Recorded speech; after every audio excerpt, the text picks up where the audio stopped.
जमी बेच देंगे, गगन बेच देंगे, कली बेच देंगे, चमन बेच देंगे, वतन के निगहवा अगर सो गए तो वतन के रहनुमा वतन बेच देंगे।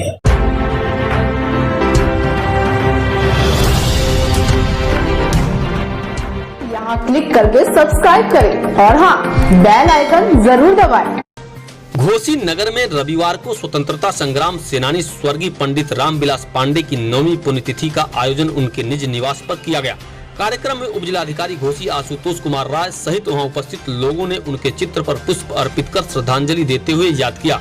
वहीं एनसीसी की बालिकाओं ने महान स्वतंत्रता संग्राम सेनानी पंडित रामविलास पांडे के चित्र के समक्ष गार्ड ऑफ ऑनर देते हुए सलामी दिया। पंडित रामविलास पांडे ने जीवन वृत्त के पहिए पर स्वतंत्रता आंदोलन में अपना अमूल्य योगदान देते हुए आजादी के उपरांत अनेकों पदों को सुशोभित करते हुए अपने विचार एवं कर्मों की उभय उपस्थिति से सर्वजन की पीड़ा को दूर करने के लिए सामाजिक राजनीतिक आंदोलन के माध्यम से चहुओर शुद्ध राजनीति एवं आचरण की बात करते रहे।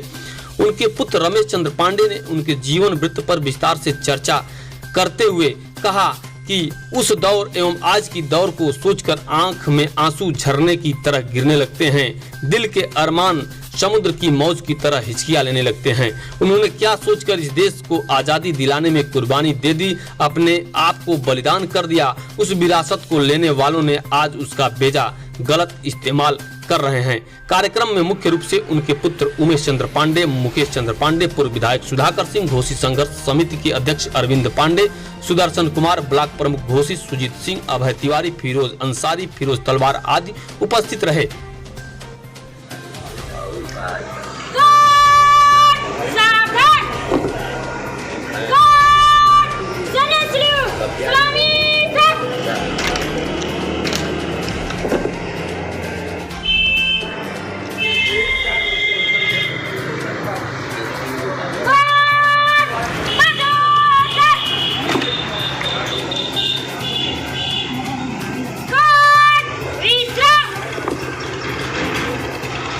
रमेश चंद्र पांडे, एहसास ये होता है ये दौर तबाही है, एहसास ये होता है ये दौर तबाही है, शीशे की अदालत में पत्थर की गवाही है, पत्थर की गवाही है। दुनिया में कहीं ऐसी तमसील नहीं मिलती, मुआफिजी लुटेरा है, मुआफिजी सिपाही। उस दौर को और आज के दौर को सोचने पे आंखों में आंसू झरने की तरह गिरने लगते हैं, या समुंदर की मौज की तरह दिल के अरमान हिचकियां खाने लगती हैं। उन्होंने क्या सोच करके इस देश को आज़ाद कराने के लिए अपनी ज़िंदगी की कुर्बानी दे दी, अपने आप को बलिदान कर दिया, और उस विरासत को लेने वालों ने आज उसका क्या दुरुपयोग किया या किस तरीके से बेजा बेपनाह उसको गलत इस्तेमाल उसका कर रहे हैं, इसका दुख हमको होता है। हमारे पिताजी रामविलास पांडे, इनके पिता अंधे थे।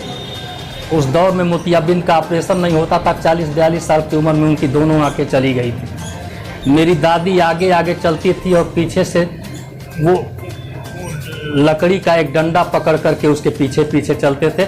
उस दौर में माहौल ये था कि जैसे हाथ पकड़ करके चलने में भी लोगों को शर्मिंदगी महसूस होती थी।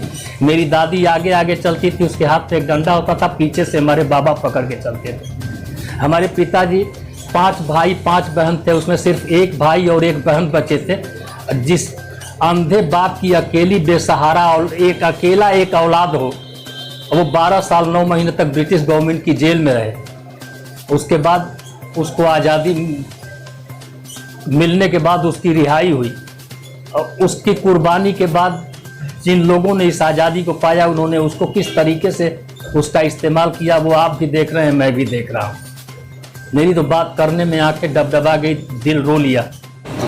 इन्होंने आज़ादी से, हिंदुस्तान की आज़ादी के बाद ये डिस्ट्रिक्ट बोर्ड के चेयरमैन के मेंबर चुने गए।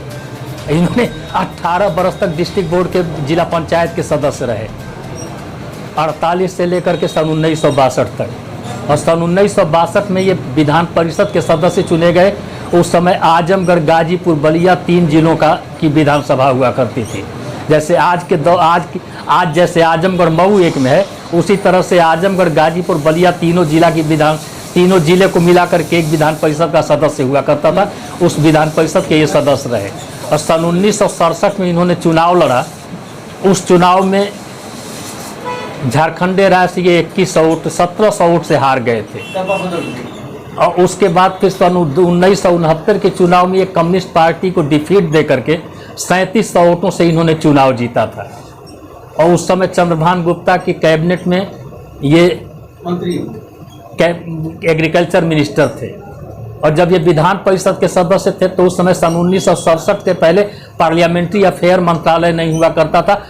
मुख्यमंत्री एक पार्लियामेंट्री सेक्रेटरी रखता था जो तेज तर्रार विधायक होता था और वही विधानसभा की कार्रवाई चलाता था। ये सुचेता कृपलानी के पार्लियामेंट्री सेक्रेटरी थे।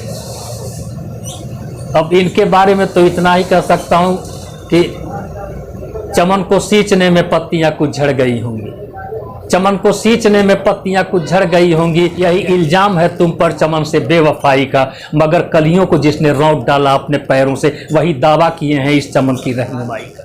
क्या कहना चाहेंगे, जैसे कि सब पूंजीपतियों के हाथ में सौंपा जा रहा है, उसके बारे में क्या कहना? जमी बेच देंगे, गगन बेच देंगे, कली बेच देंगे, चमन बेच देंगे। वतन के निगहवा अगर सो गए तो वतन के रहनुमा वतन बेच देंगे। अब तो है कि जो एक लोकतंत्र का चौथा स्तंभ है वो भी राजनीतिक क्रियाकलापों का शिकार होता चला जा रहा है। उसमें निष्पक्षता का बड़ी तेजी से उसमें निष्पक्षता की गिरावट आती चली जा रही है। जैसे न्यायपालिका, विधायिका और कार्यपालिका को नियंत्रित करने की एक ऑटोनॉमस बॉडी जो मीडिया या न्यायपालिका ये पत्रकारिता हुआ करती थी वो भी प्रोफेशनल हो गई है। अब वो फेक न्यूज़ चलाना, पेड न्यूज़ चलाना और उस पत्रकारिता के माध्यम से अपने आर्थिक संसाधनों का अभ्युदय करना ही उनका उद्देश्य रह गया है। निष्पक्ष पत्रकारिता से अब लोगों ने पनाह मांग ली है। अब तो हम देख रहे हैं कि तमाम लोग टीवी चैनल को म्यूट कर दिया करते हैं या अखबारों को पढ़ना लोगों ने बंद कर दिया है। पत्रकारिता तो अब सिर्फ एक आय के संसाधन का जरिया बन के रह गई है।